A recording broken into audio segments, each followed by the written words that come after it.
अब हम इस क्लास में स्टार्ट कर रहे हैं एसी मेजरमेंट।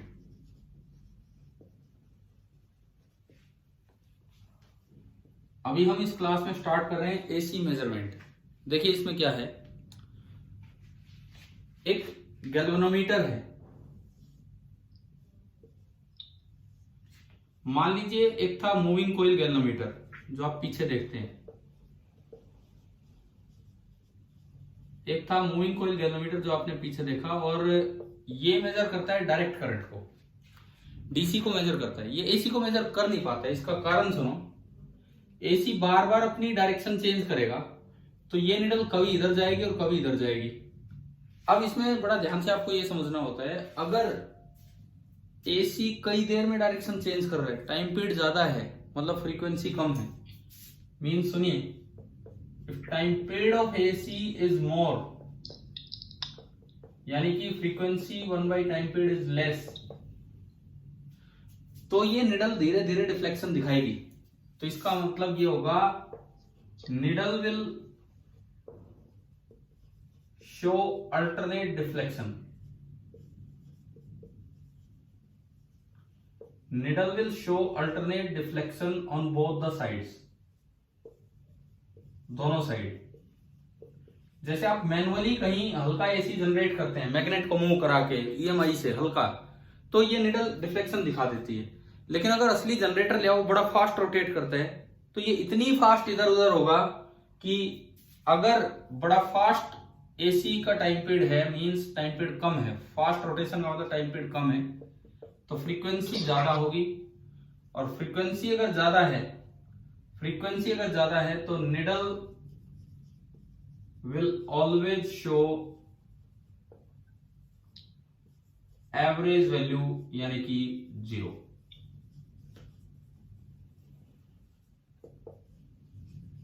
बताइए एसी पे moving coil galvanometer, DC galvanometer कैसे काम करता है, क्या ये समझ में आ गया? अगर मान लो जैसे कोई स्प्रिंग हो और इसके सामने एक गैल्वेनोमीटर है, ये मूविंग कोइल गैल्वेनोमीटर है, और मैं एक मैग्नेट को मूव कराता हूं, कभी इधर ले गया कभी वापस लाया, कभी इधर ले गया कभी वापस लाया, तो निडल अल्टरनेट डिफ्लेक्शन दिखाएगी। परंतु अगर इसमें जनरेटर लगा दिया आपने जो अल्टरनेटिंग करंट बहुत ही फास्ट फ्रीक्वेंसी से फ्लो करता है, बहुत ज्यादा फ्रीक्वेंसी से, तो ऐसा नहीं कि आप निडल की झपझप इधर उधर देख पाओगे, फिर निडल कांस्टेंट रहेगी और चाहे करंट फ्लो करता रहे, वो गैल्वेनोमीटर कितना शो करेगा? हमेशा 0। पहली बात, क्या ये समझ में आया मूविंग कोइल गैल्वेनोमीटर पे कैसे एसी का क्या रोल होगा? क्लियर है ये चीज? ठीक है। अब इसके बाद देखें, इसके बाद सुने, यही सवाल बार बार मैंने किस दिन छोड़ा है आपका वीडियो? आप बताओ, कभी ऐसा हुआ है कि वीडियो अपलोड ना हो? ठीक है, जाओ आप जाओ। अब मान लो हॉट वायर गैल्वेनोमीटर हमने यूज किया, हॉट वायर गैल्वेनोमीटर हमने यूज किया, सपोज कीजिए ये वाला गैल्वेनोमीटर, ये हीटिंग इफेक्ट पे बेस्ड होता है, और अगर कहीं पे V वोल्टेज हो, R रेजिस्टेंस हो, तो हीट प्रोड्यूस होती है I2RT या V2/R इंटू T। पढ़ा है ना ये फॉर्मूला, I2RT या V2/R इंटू T। यानी कि ये जो वोल्टमीटर होते हैं, अगर आपसे पूछा जाए ये कौन सी वैल्यू मेजर करते हैं, तो ये मीन स्क्वायर वैल्यू मेजर करते हैं। जो हॉट वायर गैल्वेनोमीटर होते हैं हीटिंग इफेक्ट पे बेस्ड मेजर खुद कौन सी वैल्यू मेजर करते हैं? Mean square value. परंतु उनपे जो कैलिब्रेशन कर रखा होता है, मींस जो मार्किंग बना रखी होती है, वो ऐसे बना रखी होती है, नॉन लीनियर स्केल होता है, बराबर बराबर गैप नहीं होगा, नॉन लीनियर स्केल होगा उसका। मूविंग कोइल गैल्वेनोमीटर का लीनियर स्केल है, लेकिन इस तरह का होता है कि अगर वो 9 रीड करेगा तो आपको 3 दिखाया जाएगा, अगर वो 4 रीड करेगा तो आपको 2 दिखाया जाएगा। मतलब वो रीड तो करता है मीन स्क्वायर वैल्यू, परंतु आपको कौन सी वैल्यू दिखाते हैं? Root mean square value. समझ में आ रहा है क्या होता है? जो हॉट वायर गैल्वेनोमीटर होते हैं, हॉट वायर वोल्टमीटर होते हैं, हॉट वायर एमीटर होते हैं, वो सब मीन स्क्वायर वैल्यू रीड करते हैं, परंतु जो बाहर शो की जाती है, जो कैलिब्रेशन किया जाता है, वो कौन सी वैल्यू दिखा दी जाती है स्क्रीन पे? Root mean square value. अब देखो आपके घर पे एसी आ रहा है। अब मैं थोड़ा घर वाले सप्लाई की बात कर देता हूं। मेजरमेंट मैंने आपको बताया कि कैसे होता है। देखिए आपके घर पे अल्टरनेटिंग करंट आया, विद टाइम ये वोल्टेज यूं वेरी कर रही है। हमने बताया इसकी पीक वैल्यू तो जाती है 220√2 यानी कि 311 वोल्ट, है ना, आज जिक्र किया था इस चीज का। परंतु वो मेजर कौन सी वैल्यू करता है, वो मेजर कौन सी वैल्यू करता है, वो मेजर कौन सी वैल्यू करता है, VMS, मीन स्क्वायर वैल्यू को वो मेजर करता है। Mean square, mean of square, ये वैल्यू वो मेजर करता है। लेकिन बाहर शो कौन सी वैल्यू करता है, VRMS, under root of V square. और जब साइनोसोइडल एसी के लिए, फॉर साइनोसोइडल एसी हमने आपको बताया था आज एक फॉर्मूला या नहीं, कि VRMS is equal to V0/√2। अब इसका V0 कितना है, पीक वैल्यू 220, तो ये 220√2/√2, अंडर रूट 2 से अंडर रूट 2 गया, तो ये कितनी वैल्यू मेजर करेगा, 220 वोल्ट। VRMS जो ये शो करेगा दैट विल बी 220 वोल्ट। क्या आप समझ में आए वो कौन सी रीडिंग देता है। और चाहे ये वैल्यू बार बार चेंज होती रहे, वो वैल्यू चेंज नहीं होगी, वो लगभग थोड़ा बहुत अप डाउन होता है। कभी डिम लाइट आ गई, कभी थोड़ी तेज लाइट आ गई, तो कभी ये पीक वैल्यू और ऊपर चलेगी तो ये वैल्यू थोड़ी 230 तक चली जाती है, डाउन आ गई थोड़ी तो 210 तक आ जाती है। इतना चलता है, लेकिन बस इसके अराउंड रहती है आपकी वैल्यू। किसी के घर में लगा हो स्टेबलाइजर वोल्टमीटर तो उसमें वो देख सकता है। ठीक है, अब सुनो, आगे सुनो। अब मैं इंडिया में जो अपने घर पे सप्लाई आती है, फाइनली एक बार वो दिखा देता हूं कि उसमें क्या क्या वैल्यूज आपको याद रखनी होती हैं। देखें, विद टाइम जो वोल्टेज हमारे घर में आती है साइनोसॉइडल एसी आती है, और पीक वैल्यू उसकी होती है nearly 220 into under root 2 volt. Time period इसका होता है 20 मिली सेकेंड टाइम पीरियड, यानी कि 0 से, और पीक वैल्यू कितनी देर में पहुंच लेगी वो 5 मिली सेकेंड।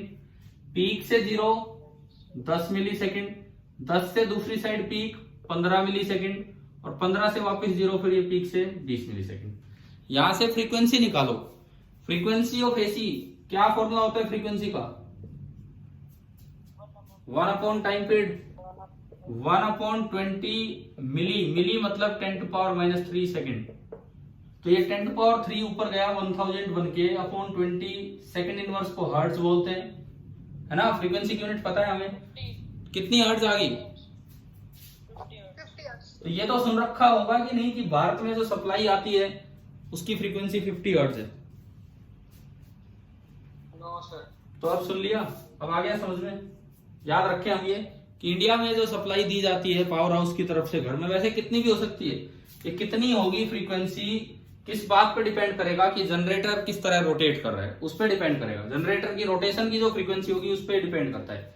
इंडिया में सेट कर रखा है 50 हर्ट्ज। अब हमने सुना है कि यूएसए में 60 हर्ट्ज होती है, अपनी अपनी कंट्रीज के अलग अलग हैं, तो इससे तो कोई फर्क नहीं पड़ता है।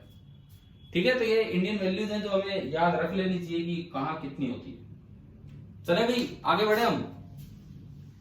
अब मेजरमेंट के बाद 2 चीजें हैं जो हम इस क्लास में कवर कर रहे हैं। देखो, सबसे पहले मैं आपको बता रहा हूं ट्रांसफॉर्मर, डिटेल 12th में आएगी, डिटेल्ड वर्किंग 12th में आएगी, उतना नहीं करना है हमें। एंड देन उसके बाद पढ़ेंगे जनरेटर, जो लगभग पढ़ चुके हैं, जरा सा बचा है बस, पूरी वर्किंग और ये सब बता चुका हूं। और ये बताओ, मोटर पढ़ा चुके हैं हम आपको मैग्नेटोस्टैटिक्स के टाइम,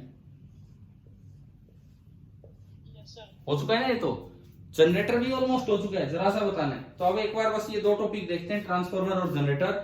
इस क्लास का टारगेट ये है, आज का शेड्यूल सुनिए, इसके बाद बचेगा केवल एक टॉपिक, डोमेस्टिक इलेक्ट्रिक सर्किट, जो कल सुबह 7 बजे डोमेस्टिक इलेक्ट्रिक, वैसे मैं सोच रहा था आज पूरा हो जाए, लेकिन आज ये हो नहीं पाएगा, रह गया। तो डोमेस्टिक इलेक्ट्रिक सर्किट होगा कल 7 बजे सुबह। आज शाम को 7:30 बजे 13 क्वेश्चंस केवल और केवल ईएमआई और एसी, केवल ईएमआई और एसी। आज मैं फ्लोटेशन नहीं दे रहा हूं, उस पर एक टेस्ट है, उसके बाद सुनो, मैं आपको उसके बाद सुनिए आप, मैं क्योंकि आज भाई फिर इतना ही फिनिशिंग टाइम है हमारे पास आगे, कल मैं बहुत ज्यादा आपको नहीं यूज करना चाह रहा हूं। मैं 7 बजे बस आपकी क्लास फिजिक्स के लिए एक लेके, और अगर सही लगेगा तो शाम को एक टेस्ट रख लेंगे, शाम को वही 7 साढ़े 7 बजे बस, और कुछ नहीं। संडे आप फ्री हैं, किसी को डाउट हो तो अपना पूछ लेना, और मंडे आराम से टेस्ट देना। फ्लोटेशन की क्लास लोगे? फ्लोटेशन की ले लेंगे। ये टेस्ट आपका कब है, मंडे को है कि ट्यूसडे को है? मंडे। नहीं, ऐसा नहीं होता कि एक दिन मैट होता है। मंडे को मैथ का है। हाँ, तो ट्यूसडे को होगा तो हम 1-2 क्लास और ले लेंगे, फ्लोटेशन की ले लेंगे, इनको रिवाइज करवा दें। लेकिन टेस्ट देते रहो, टेस्ट मत छोड़ो आप, ठीक है ना। धीरे धीरे मैं टेस्ट अलग अलग क्वेश्चन कवर करवा रहा हूँ उनसे, टेस्ट आप देते रहे। तो अभी सर उस टेस्ट के डाउट कब लोगे? मैं यही बता रहा था, इस टेस्ट के और उस टेस्ट के, क्योंकि उस टेस्ट का कोई क्वेश्चन मैं आज डाल नहीं रहा हूँ, उस टेस्ट का मैं कोई क्वेश्चन आज नहीं डाल रहा हूँ। तो एक आज जो टेस्ट होगा और एक कल जो टेस्ट होगा, उनके डाउट्स में कल ले लूंगा। कल सुबह तो मैं क्लास ले रहा हूँ ऑन डोमेस्टिक इलेक्ट्रिक सर्किट, उसमें टाइम मिल गया तो उसी में टाइम ले लेंगे, उसी समय ले लेंगे, नहीं तो उसके बाद एक क्लास लगा के जो भी फ्री टाइम होगा मेरा, और आपके डाउट्स कल करवा दूंगा। लेकिन आज जो टेस्ट है पहले वो दीजिए शाम को, कल वाले टेस्ट का कोई क्वेश्चन उसमें नहीं आएगा, तो उनके डाउट्स अभी स्पेयर में रखिए, मैं बता दूंगा आपको, ठीक है। चलो अब स्टार्ट करते हैं ट्रांसफॉर्मर। अभी हम स्टार्ट करते हैं ट्रांसफॉर्मर। ट्रांसफॉर्मर का काम क्या होता है, ध्यान से सुनना, बड़ा इंपॉर्टेंट टॉपिक है ट्रांसफॉर्मर। बल्कि इसमें एक और चीज आपको समझ में आएगी, advantage of AC over DC, इसी ट्रांसफॉर्मर के साथ साथ। मान लो ये कहीं डैम वगैरह है जहां बिजली बनी है, यहां से आपको बिजली पहुंचानी है हमारे घर तक, हाउस होल्ड सप्लाई आप देना चाह रहे हैं यहां तक, ये कई किलोमीटर हो जाते हैं, यहां से यहां की डिस्टेंस मैनी किलोमीटर्स, कई किलोमीटर हो जाएगी। तो डीसी में क्या होता है, हीट लॉस ज्यादा हो जाता है। अगर आप यहां से डीसी भेज रहे हैं तो पावर लॉस मोर होगा, ज्यादा होगा। पावर लॉस ज्यादा होने का मतलब है कि यहां पे जितनी पावर आपने बनाई उसका काफी पार्ट तो बीच में नष्ट हो गया, तो थोड़ी सी पावर ही आगे जा पाएगी। जबकि एसी में पावर लॉस काफी कम होता है, और उसका कारण कौन है, ट्रांसफॉर्मर। क्या मैंने आपको करंट के समय क्लास बताई थी, एचवीपीएन, डीएचबीवीएन, एचवी, ये सारी बातें, एचपीजीसीएल, कोई इस तरह की क्लास आई है क्या करंट के टाइम, बताओ। हमने ऐसी कोई क्लास ली कि यहाँ पे पावर जनरेट की एचपीजीसीएल ने, फिर ट्रांसफॉर्मर ने उसको स्टेप अप कर दिया, फिर यहाँ पे बीच में एचवीपीएन बनाया हो, लास्ट में स्टेप डाउन कर दिया ट्रांसफॉर्मर ने, फिर डीएचबीवीएन और यूएसबीवीएन 2 डिपार्टमेंट है जो इनको बांटने का काम करते हैं। बताओ एक मिनट, बोलो, क्या ऐसी कोई क्लास आई है अभी तक पीछे? कभी नहीं ली करंट इलेक्ट्रिसिटी के टाइम। तो वो अब समझिए आप कि क्यों डीसी की बजाय एसी ज्यादा अच्छा है, एसी में पावर लॉस कम क्यों होता है। सुनिए क्या होता है, सुनो। ट्रांसफॉर्मर की पहली प्रॉपर्टी ये है कि they do not work on DC, they work on AC. तो ये डीसी पे ट्रांसफॉर्मर काम नहीं करेंगे, डीसी पे कोई आउटपुट नहीं देंगे, एसी पे काम करेंगे। क्यों, इसका कारण है transformer is based on mutual induction. क्या हमने म्यूचुअल इंडक्शन और सेल्फ इंडक्शन पढ़ लिए पीछे 1-2 क्लास पहले? Yes sir. म्यूचुअल इंडक्शन का मतलब क्या है कि एक कॉइल में करंट चेंज होगा तो दूसरी कॉइल में अपने आप करंट इंड्यूस हो जाएगा, ये होता है म्यूचुअल इंडक्शन। अब देखो इसमें मान लीजिए एक कॉइल है, इसे बोलते हैं प्राइमरी कॉइल, जहां आप इनपुट देंगे। दूसरी कॉइल है, इसे बोलते हैं सेकेंडरी कॉइल, जहां आप आउटपुट लेंगे। जस्ट एक सिंबल होता है दिखाने का, ऐसे ये कोर को रिप्रेजेंट करता है। ये सॉफ्ट आयरन कोर होती है, सॉफ्ट आयरन कोर ली जाती है, एक इस तरह की कोर होती है। देखो मैंने कभी बताया था, एल शेप में तोड़ तोड़ के स्ट्रिप्स ली जाती है एडी करंट को रिड्यूस करने के लिए। Yes sir. हाँ, तो इस पे कॉइल्स लपेट दी जाती है, इधर भी और इधर भी। एक को प्राइमरी कॉइल बोल देते हैं और एक को बोल देते हैं सेकेंडरी कॉइल। एक में इनपुट दिया जाएगा, एक में आउटपुट, ये होता है। इसको दिखाने का सिंबल ये है। ये बीच में सॉफ्ट आयरन कोर है।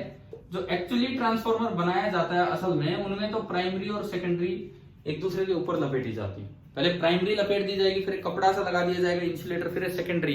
प्राइमरी के कोइल्स के टर्न एक साइड निकाल दिए जाएंगे टर्मिनल, और सेकेंडरी के एक साइड।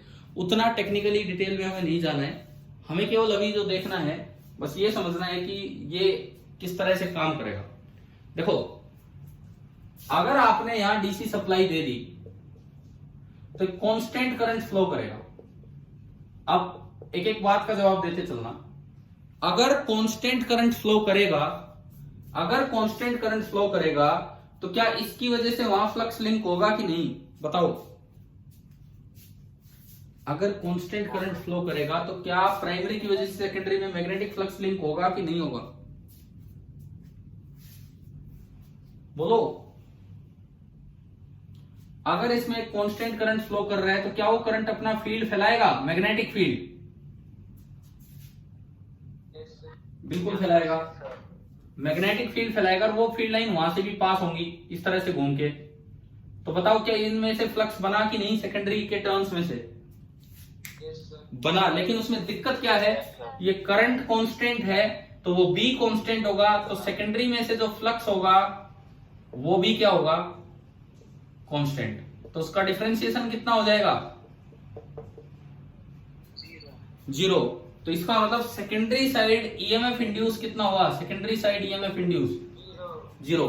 इसीलिए अगर पूछा जाए कि ट्रांसफॉर्मर डीसी पे काम करता है तो आंसर है नो। सवाल आ जाए कि ट्रांसफॉर्मर में प्राइमरी में डीसी लगा दिया तो सेकेंडरी में आउटपुट कितना मिलेगा, 0। सेकेंडरी में आउटपुट मिलेगा 0। लेकिन एसी अगर आप लगाएंगे,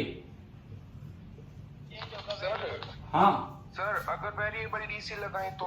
हाँ, उसमें हो सकता है, लेकिन हम जो बैटरी कनेक्ट करते हैं वो कांस्टेंट डीसी देती है। वेरिएबल डीसी लगाए कोई डाउट नहीं कि उसमें हो जाएगा, लेकिन क्वेश्चंस में जब भी जैसे ये लिखा हो कि भाई इतने वोल्ट डीसी, अब इतने वोल्ट डीसी बोल दिया, जैसे कुछ भी 50 वोल्ट डीसी, 10 वोल्ट डीसी, तो इसका मतलब वो एक कांस्टेंट डीसी है। और अक्सर डीसी का मतलब ये एक अच्छी बात इनके दिमाग में आई कि अगर वेरिएबल डीसी हुआ तो फिर फ्लक्स वेरी करेगा, तो ये में वहां आ सकता है। लेकिन अक्सर डीसी बैटरी यूज करते हैं और वो कांस्टेंट डीसी देती है। ठीक है, आई बात समझ में? तो अगर कभी सवाल पूछ लिया जाए कि डीसी पे ट्रांसफार्मर काम करता है, सब्जेक्टिव क्वेश्चन है दोस्तों, लिखे हो कि कांस्टेंट डीसी पे नहीं करता, वेरिएबल डीसी पे करता है। ऑब्जेक्टिव क्वेश्चन है तो नहीं करता, क्योंकि हम मान के चलते हैं कि डीसी कांस्टेंट है। चले भाई आगे बढ़े। अब देखो, मैंने ये प्राइमरी टर्न्स लिए, सपोज कीजिए नंबर ऑफ टर्न्स है n1, इधर सेकेंडरी टर्न्स है, सपोज नंबर ऑफ टर्न्स है n2, एक साइड प्राइमरी टर्न्स, एक side secondary, number of turns है n1। अब बताओ क्या बार बार ये करंट टाइम के साथ चेंज होगा कि नहीं होगा? एसी, ये सोर्स है वही, ये एसी का सिंबल होता है, ये एसी। जैसे डीसी का, जैसे डीसी में हम 2 लाइनें लगाते हैं, ऐसे एसी में ये सोर्स होता है, इस तरह से दिखाया जाता है। आप बताओ क्या ये करंट टाइम के साथ चेंज होगा कि नहीं होगा, बोलिए। क्या? बिल्कुल होगा, क्योंकि ये एसी है तो बार बार चेंज होगा। चेंज होगा तो जो इसकी फील्ड लाइंस बनेंगी वो फ्लक्स लिंक करेंगी, वो फ्लक्स भी टाइम के साथ चेंज होगा। अब इसमें फ्लक्स चेंज हो रहा है पड़ोसी के करंट की वजह से, तो ये सेल्फ फ्लक्स है, ये म्यूचुअल फ्लक्स है। कौन सा फ्लक्स है? म्यूचुअल। तो ये जो प्रोसेस हुई जिससे ईएमएफ जनरेट हुआ, ये सेल्फ ईएमएफ हुआ कि म्यूचुअल ईएमएफ हुआ? Mutual EMF. और इस फिनोमेना को बोल देते हैं म्यूचुअल इंडक्शन, और ये अपोज करने के लिए होता है। ये प्लस ये माइनस, तो ये माइनस आएगा, ये प्लस आएगा, इस तरह से उल्टा चलता रहता है। और ये वेरिएबल है एसी, जब ये प्लस होगा ये माइनस होगा, तो वहां पे ये प्लस हो जाएगा, ये माइनस हो जाएगा। तो ये बार बार यहां प्लस माइनस चेंज हो रहे हैं तो वहां भी प्लस माइनस चेंज होंगे। तो बताओ उधर एसी मिला कि डीसी मिला? एसी ही मिला, एसी आउटपुट मिला। अब मान लो इनपुट सप्लाई है V प्राइमरी और आउटपुट सप्लाई है V सेकेंडरी। इनपुट में नंबर ऑफ टर्न्स है n प्राइमरी एंड आउटपुट में नंबर ऑफ टर्न्स है n सेकेंडरी। सपोज कीजिए ऐसा है, तो एक ट्रांसफॉर्मर की एक इक्वेशन देखो, मैं फिर कहता हूं इसकी वर्किंग हम अभी नहीं पढ़ेंगे, हम 12th में पढ़ेंगे इसकी वर्किंग। ज्यादा है ज्यादा एनटीएससी में आ सकता है और कहीं नहीं, 10th के उस एग्जाम में नहीं आएगा। एनटीएससी में अगर आ गया तो वर्किंग नहीं पूछेगा, इसका जो फॉर्मूला है वो आप सीधा याद रखें। क्या होता है सुनिए, voltage across primary upon voltage across secondary, this is equal to current through secondary upon current through primary, this is equal to number of turns in primary upon number of turns in secondary.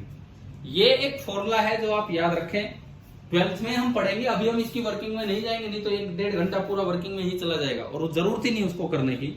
एक formula आप याद रखें, just याद करने मतलब बात ये है, Vp upon Vs primary upon secondary voltage बराबर Is अपॉन Ip। ये तो पावर से आ जाता है। हम ये मान के चलते हैं, ये जो फॉर्मूला है हम ये मान के चलते हैं कि कोई पावर लॉस नहीं हो रहा ट्रांसफॉर्मर में।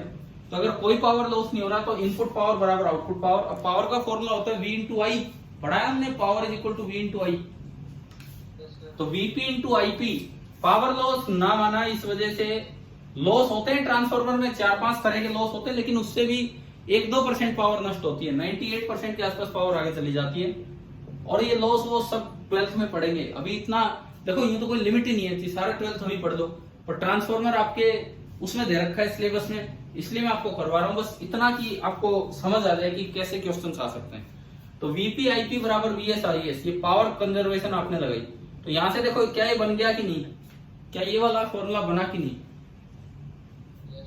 और ये रेशियो किसके बराबर होता है, ये वर्किंग से समझ में आएगा। अभी आप याद रखो, number of turns in primary upon number of turns in secondary. अब देखिए आप बताएं, ट्रांसफॉर्मर में इनपुट क्या है, एसी की डीसी, एसी। आउटपुट क्या है,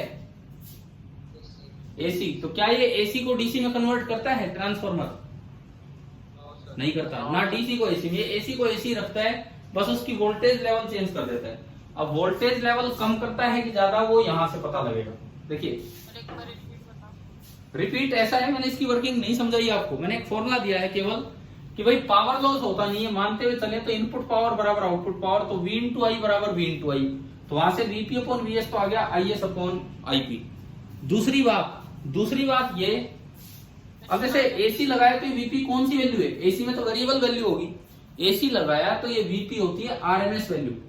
एसी की इफेक्टिव वैल्यू का मतलब है कि वो जो मेजर हो पा रही है, और मेजर कौन सी वैल्यू होती है, वोल्टमीटर कौन सी वैल्यू शो करता है कैलिब्रेशन के बाद, आरएमएस। तो ये आरएमएस वैल्यूज का रेशियो है, Vp upon Vs is equal to Is upon Ip। और इसकी वर्किंग से 12th में हम ये सीखेंगे कि Vp upon Vs is equal to number of turns in primary upon number of turns in secondary. कितने टर्न्स दे रखे हैं, इधर कुछ है उधर कुछ है, तो उनके रेशियो पे डिपेंड करेगा।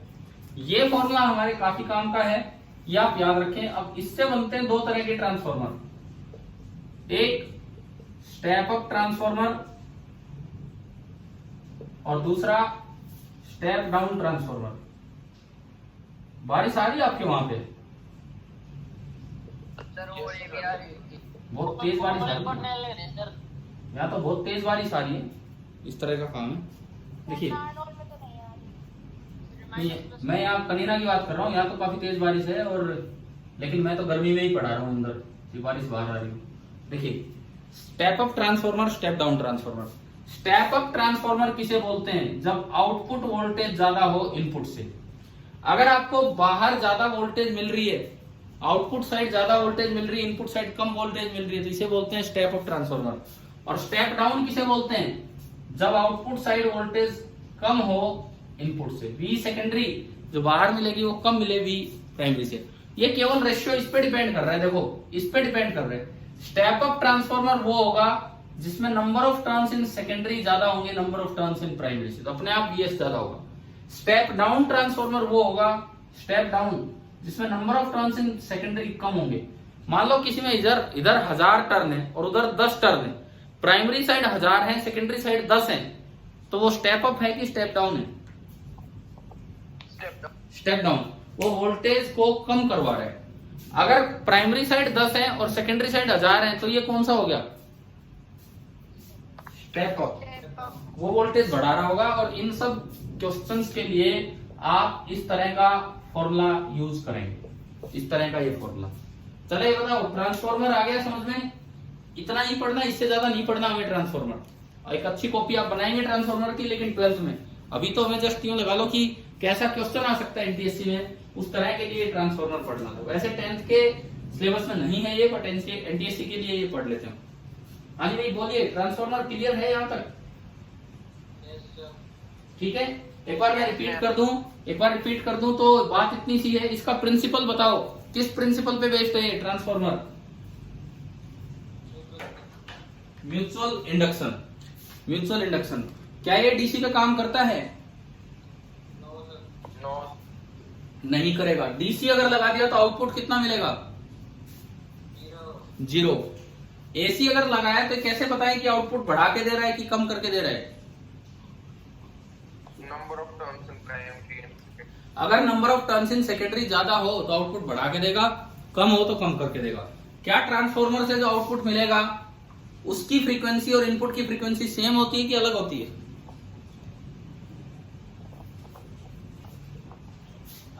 ये तो थोड़ा अलग पूछ लिया आपसे सवाल है ना, बताओ। अलग नहीं मिलेगी। ये केवल वोल्टेज लेवल को कम ज्यादा करता है, टाइम पीरियड में ये कोई फर्क नहीं डालता है। ये केवल वोल्टेज लेवल को कम ज्यादा करेगा। ट्रांसफार्मर में अगर मान लीजिए ये इनपुट है, मान लो मैं स्टेप अप की बात करूं तो आउटपुट देखो कैसा मिलेगा। ये अगर टाइम इतना था तो इतना ही आउटपुट की टाइम का साइकिल रहेगा, मतलब साइकिल का टाइम रहेगा। लेकिन स्टेप अप मैंने बोला, स्टेप अप तो बताओ आउटपुट की वोल्टेज ज्यादा मिलेगी कम मिलेगी? ज्यादा। और उल्टा मिलेगा, जब ये माइनस प्लस तो ये प्लस माइनस, तो जब ये ऊपर है तो ये नीचे मिलेगा, और जब ये नीचे गया तो ये ऊपर मिलेगा। अब बताओ क्या वेवफॉर्म पहचाननी आ गई ट्रांसफार्मर की? रिपीट करना। मान लो मैं स्टेप अप ट्रांसफार्मर दिखा रहा हूं। अगर इनपुट का ओमेगा है तो आउटपुट का भी ओमेगा ही होगा। इनपुट का टाइम पीरियड टी है तो आउटपुट का भी टी होगा। मतलब जितनी देर में एक साइकिल प्लस माइनस इसकी पूरी हुई इतनी देर में इसकी होगी। स्टेप अप का मतलब है कि इसका वोल्टेज लेवल कम तक जा रहा था तो इसका ज्यादा तक जाएगा, और जब ये पॉजिटिव होता है तो आउटपुट नेगेटिव मिलेगा, क्योंकि लेंज लॉ कहता है अपोज करने के लिए ही हर बार ईएमएफ इंड्यूस होता रहेगा। और जब ये नेगेटिव होगा तो बाहर कैसा मिलेगा आपको? पॉजिटिव। लेकिन प्लस माइनस लगातार चेंज होते रहेंगे, ये माइनस फिर ये प्लस हो गया, तो इसका मतलब ये एसी ही मिला। बताइए भाई ट्रांसफार्मर क्लियर हुआ? एक बार माइनस प्लस क्लियर करना। अरे देखो ये यहाँ क्या बनाया था मैंने, यहाँ क्या बनाया था, जिस वक्त इनपुट में ये प्लस होता है ये माइनस होता है, म्यूचुअल इंडक्शन से जब ईएमएफ आएगा तो इसको अपोज करने के लिए आता है, तो यहाँ पे प्लस बन जाता है और यहाँ पे माइनस बन जाता है। बताया था अभी स्टार्टिंग में, बिल्कुल स्टार्टिंग में जब ट्रांसफार्मर स्टार्ट किया, जो ईएमएफ इंड्यूस होगा उधर।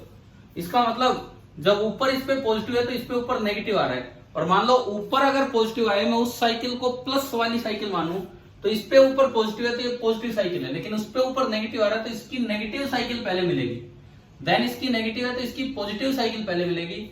इस तरह से ये चलता है। बाकी इससे फर्क ही नहीं पड़ रहा भाई, एसी ये है, एसी ही है, इससे क्या फर्क पड़ रहा है कि पहले नेगेटिव साइकिल एक पहले पॉजिटिव, फटाफट बदलते चलेंगे 10-10 मिली सेकेंड में। चले आगे बढ़े हम ट्रांसफार्मर के बाद। तो ये ट्रांसफार्मर की वजह से एसी ज्यादा अच्छा है डीसी से, क्योंकि जब बिजली को ट्रांसफर करना होता है, देखिए जो एचपीजीसीएल है, Haryana power generation corporation limited, Haryana power generation corporation limited, ये कम वोल्टेज पे बिजली बनाती है, तो सबसे पहले स्टेप अप ट्रांसफार्मर का यूज किया जाता है। स्टेप अप ट्रांसफार्मर डीसी पे तो काम करेगा नहीं, एसी चाहिए उसे, तो इसलिए एसी अच्छा है। उसको बहुत हाई वोल्टेज पे पहुंचा देता है, बहुत हाई वोल्टेज पे।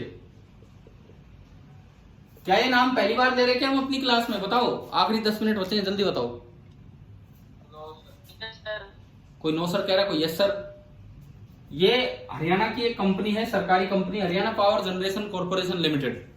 वो बिजली बनाती है कम वोल्टेज पे, परंतु स्टेप अप ट्रांसफार्मर उसको बहुत हाई वोल्टेज पे कर देता है, फिर बड़ी हाई वोल्टेज पे ये ट्रांसमिट होती है। आपने सुना है गांव में भाई 11,000 वोल्ट की लाइन जा रही है, सुना है ये?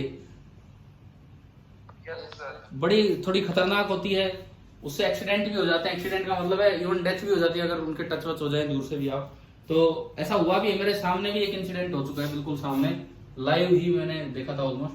तो देखो आप इसमें, तो ये जो क्या क्या हुआ था? वो बाद में, क्योंकि अभी 10 मिनट भी नहीं बचे, ये काम और पूरा करवाना, फिर कभी मिलेंगे तो बताएंगे आपको, अभी नहीं। सुनो तो, और वो डेथ ही हो गई थी बंदे की उसमें, जो मैंने देखा था उसमें। सुने, हाई वोल्टेज, बहुत हाई वोल्टेज पे जाएगा, ये ट्रांसमिशन का काम करता है HVPN, ये हिंदी में नाम है विद्युत प्रसारण। विद्युत प्रसारण का मतलब है पावर ट्रांसमिशन, और कॉरपोरेशन लिमिटेड की जगह आ जाता है निगम। विद्युत प्रसारण का मतलब है पावर ट्रांसमिशन, और ये बहुत हाई वोल्टेज पे ट्रांसमिट करने के बाद स्टेप डाउन ट्रांसफार्मर का यूज किया जाता है, जो अगेन इसको हमारे घर लायक सप्लाई देता है और कम कर देता है। और उसको बांटने के लिए हरियाणा सरकार ने 2 कंपनी बना रखी है, UHBVN एंड DHBVN, 2 कंपनियां हैं। देखो बीवी, यहां मेन नाम है बीवी, यहां मेन नाम है VP, और यहां मेन नाम है PG। PG मतलब पावर जनरेशन, ये विद्युत प्रसारण है, पावर ट्रांसमिशन। और ये होता है पावर डिस्ट्रीब्यूशन, जिसको हिंदी में बोल दिया बिजली वितरण। बीवी का मतलब आ गया समझ में, बीवी बिजली वितरण। बिजली वर्ड इसलिए यूज कर दिया कि आम लोग विद्युत नहीं जानते, आम लोग बिजली ज्यादा यूज करते हैं, तो बिजली वितरण। निगम, ये कॉरपोरेशन लिमिटेड की जगह निगम, और ये है हरियाणा, और ये उत्तरी हरियाणा, और ये दक्षिणी हरियाणा। ठीक है, हम आपको इनकी डिटेल फिर देंगे आगे 1-2 क्लासेज में, लेकिन अभी मुझे आगे बढ़ने दो कि हाई वोल्टेज पे पावर भेजने से पावर लॉस बहुत कम होता है। कारण सुने उसका, जो आपने पावर जनरेट कर दी उसका फॉर्मूला होगा V इंटू आई, जो आप यहां से भेज रहे हैं। तो आई का फॉर्मूला कितना हो गया, पावर जनरेटेड अपॉन V। मैं एक और क्लास लूंगा इस पे, अभी तो मैं बस एक हल्का सा आइडिया दे रहा हूं। पावर जनरेटेड बाई V, तो अगर V ज्यादा होगा, हाई वोल्टेज होगी, तो I क्या होगा, कम होगा, और I कम होगा तो I2R लॉस भी कम होंगे। तो इसीलिए अगर पूछा जाए AC की क्या एडवांटेज है DC पे, आया समझ में? AC की क्या एडवांटेज है DC पे, कि transformer work on AC, transformer की मदद से इसको हाई वोल्टेज पे आगे ट्रांसमिट किया जाता है, जिससे कि पावर लॉस कम होता है। एक और डिटेल्ड क्लास में इस पे ले लूंगा, आज नहीं कल परसों में, जब भी आपके टेस्ट से पहले। लेकिन अभी जो आज का आखिरी टॉपिक है उस पे हम आते हैं, बिकॉज 5 ही मिनट बचे होंगे। कितनी देर बची है देखना एक बार, 10 मिनट 20 सेकंड सर। है कितना? 10 मिनट। अरे 10 मिनट तो कहाँ हो गया, रुको, 33, 6 मिनट, ठीक है। जनरेटर, मैंने एक दिन आपको वो कोयल घूमने वाला बताया था, BA omega N, yes sir. वही सेम जनरेटर होता है, सेम वही चीज जो है वो आपकी जनरेटर है। अभी ये बताओ, क्या घर पे NCERT बुक है आपके पास? भाई NCERT बुक पेज नंबर 236 निकालो, मेरे पास भी है, मैंने भी वही अभी खोली है। अपनी बुक में, NCERT बुक में पेज नंबर 236 निकालो, वहीं से तुरंत समझ में आएगा जनरेटर।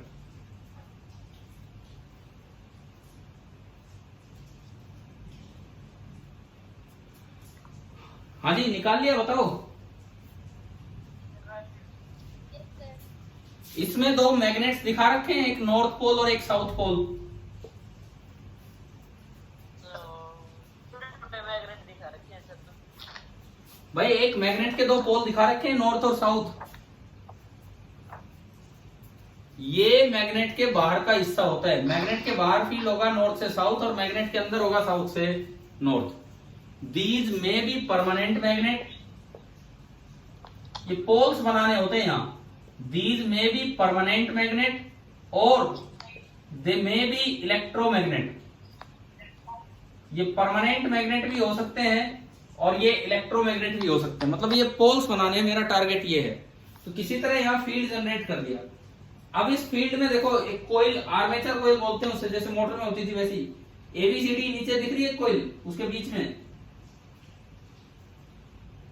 हाँ भाई, ABCD एक कोयल दिख रही है क्या आपको? बताओ समझ में आया कि नहीं आया? इसके बीच में क्या बुक खोल लिया आपने, ये बताओ, बुक खोल लिए? Yes sir. अब देखो, इसके बीच में एक आर्मेचर कोयल है, इधर देखिए, ये बीच में एक आर्मेचर कोयल है। इसको जो इन्होंने नाम दिया है मैं उसके अकॉर्डिंग लिखता हूं। ये लिखता है ये A, ये B, ये C और ये D। इसको घुमाने के लिए नीचे एक एक्सल है, नीचे कोई भी एक एक्सल बना रखा है इन्होंने, और उस पे 2 स्लिप रिंग्स हैं। देखो उस एक्सेल पे 2 स्लिप रिंग्स हैं, एक तो ए से अटैच है वो पूरी घूमती रहेगी, और एक बी से अटैच है वो पूरी घूमती रहेगी। देखिए मैं पूरा नहीं बना पा रहा हूं अभी डायग्राम, आप बुक से देखते रहो क्योंकि हम बस पूरा कर रहे हैं इसे। यहाँ पे एक कार्बन ब्रश होती है, कार्बन ग्रेफाइट की B1 कंडक्टिंग की, और ये जो रिंग होती है उसे बोलते हैं R1। यहाँ पे कार्बन ब्रश होती है B2, और ये जो रिंग होती है उसे बोलते हैं R2। दोनों रिंग्स एक्सेल के ऊपर लिपटी हुई हैं, दोनों की दोनों रिंग्स एक्सेल के ऊपर लिपटी हुई हैं, और इस एक्सेल को यहां से 2 टर्मिनल्स बाहर निकाल दिए, और ये बन गया हमारा generator. This is the generator. और ये बाहर आप कुछ भी कनेक्ट करेंगे, वोल्टमीटर या कोई भी लोड, तो ये उसमें सप्लाई देगा। कैसे देगा देखो एक बार में समझ में आएगा, इधर सुनिए। जनरेटर में पेट्रोल डीजल डाल के इसको रोटेट किया जाता है, जैसे गाड़ी चलाई हो। आपने मान लो इसको रोटेट किया, सपोज कीजिए मैं ऐसे रोटेट कर रहा हूं, कैसे भी कर सकता हूं, मैंने ऐसे रोटेट करवाया, तो बताओ इस समय ये पॉइंट अंदर जा रहा है कि बाहर जा रहा है? सीडी वायर किधर जा रही है इस समय? अंदर। और जो मैग्नेटिक फील्ड है इधर है। फ्लेमिंग राइट हैंड रूल से बताओ सीडी में करंट कैसे आएगा? फ्लेमिंग राइट हैंड रूल से पहली उंगली किधर करनी होती है? बी की तरफ। अंगूठा किधर करना होता है? मौसम की तरफ। तो अंगूठा अंदर गया, तो दूसरी उंगली किधर आ रही है? नीचे की तरफ। क्या फ्लेमिंग राइट हैंड रूल लगाना आता है आपको करंट निकालने के लिए? तो इसमें करंट आया नीचे की तरफ, ये आई इंड्यूस आया। सिमिलरली इसमें देखो, इसमें ये जब ये हिस्सा नीचे जा रहा है तो ये हिस्सा बाहर आएगा, ए बी बाहर आ रहा है। पहली उंगली बी की तरफ, अंगूठा बाहर की तरफ, तो ये दूसरी उंगली ऊपर की तरफ है, तो इसमें करंट ऐसे आएगा। तो ये करंट यूं घूम के इस लोड में से घूम के और ये ऐसे बन जाता है। क्या आया क्या समझ में यहां तक? ठीक है। लेकिन अब एक बात सुनो, जब आधा टर्न हो चुका होगा, जब आधा टर्न हो चुका है तो सीडी इधर आ चुकी है। ध्यान से सुनो, आधा टर्न जब होगा तो सीडी इधर आ जाएगा और ए भी उधर चला गया। इधर जो भी वायर होगी उसमें करंट ऊपर जाएगा, इधर जो भी वायर होगी उसमें करंट ऊपर जाएगा, यानी कि सीडी में करंट फिर ऊपर हो जाएगा। इसका मतलब सीडी में करंट ऊपर होना है तो सीडी तो B2 से अटैच है, R2 से, तो अब करंट उल्टा आएगा और फिर ऊपर की तरफ जाएगा। तो ये एक अल्टरनेटिंग करंट है। एक बार फिर सुन लो, सीडी जब तक उधर है करंट नीचे जा रहा है तो इधर से करंट आया। जब सीडी इस साइड हो जाएगा तो फ्लेमिंग राइट हैंड रूल से उसमें करंट ऊपर आएगा। उसमें करंट ऊपर लाने के लिए करंट को यूं घूमना पड़ेगा, और यानी कि इस लोड में कभी करंट इधर जा रहा है और कभी करंट उधर जा रहा है। तो ये आपका होता है एसी जनरेटर।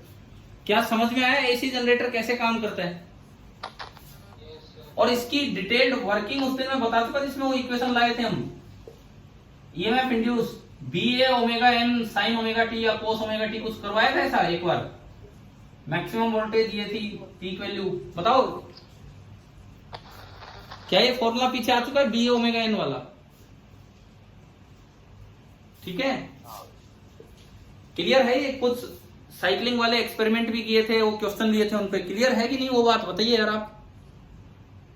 Yes sir. और एक आखिरी बात याद रखना, अगर इसको डीसी जनरेटर बनाना हो तो स्लिप रिंग की बजाय स्प्लिट रिंग अरेंजमेंट यूज कर लिया जाता है, जिसे कम्यूटेटर भी बोलते हैं। एक कंस्ट्रक्शन में बस एक चेंज किया जाता है। अगर एसी की बजाय डीसी बनाना हो तो यहाँ पे 2 रिंग ना लेके एक ही रिंग के 2 हिस्से करके यूं बना दिया जाता है, और वो घूमते रहते हैं। वो कभी B1 R1 के कॉन्टेक्ट में आएगी, कभी B2 R2 के। बस एक बात याद रख लेना कि डीसी जनरेटर बनाने के लिए स्लिप रिंग को रिप्लेस कर दिया जाता है स्प्लिट रिंग कम्यूटेटर से। ठीक है, अब ये आपकी जो मीटिंग पूरी हो गई है। अब आपका सीधा 7:30 बजे एक टेस्ट होगा, उससे आगे फिर कल सुबह हम बात करेंगे। और आज का टेस्ट और जो कल हो चुका वो दोनों के दोनों टेस्ट हम कल डिस्कस करेंगे, आज नहीं करेंगे। और पिछले टेस्ट से कोई सवाल आज वाले टेस्ट में नहीं आएगा। तो बेस्ट ऑफ लक आज के टेस्ट के लिए, बेस्ट विशेष, और अच्छे से टेस्ट देना। Thank you.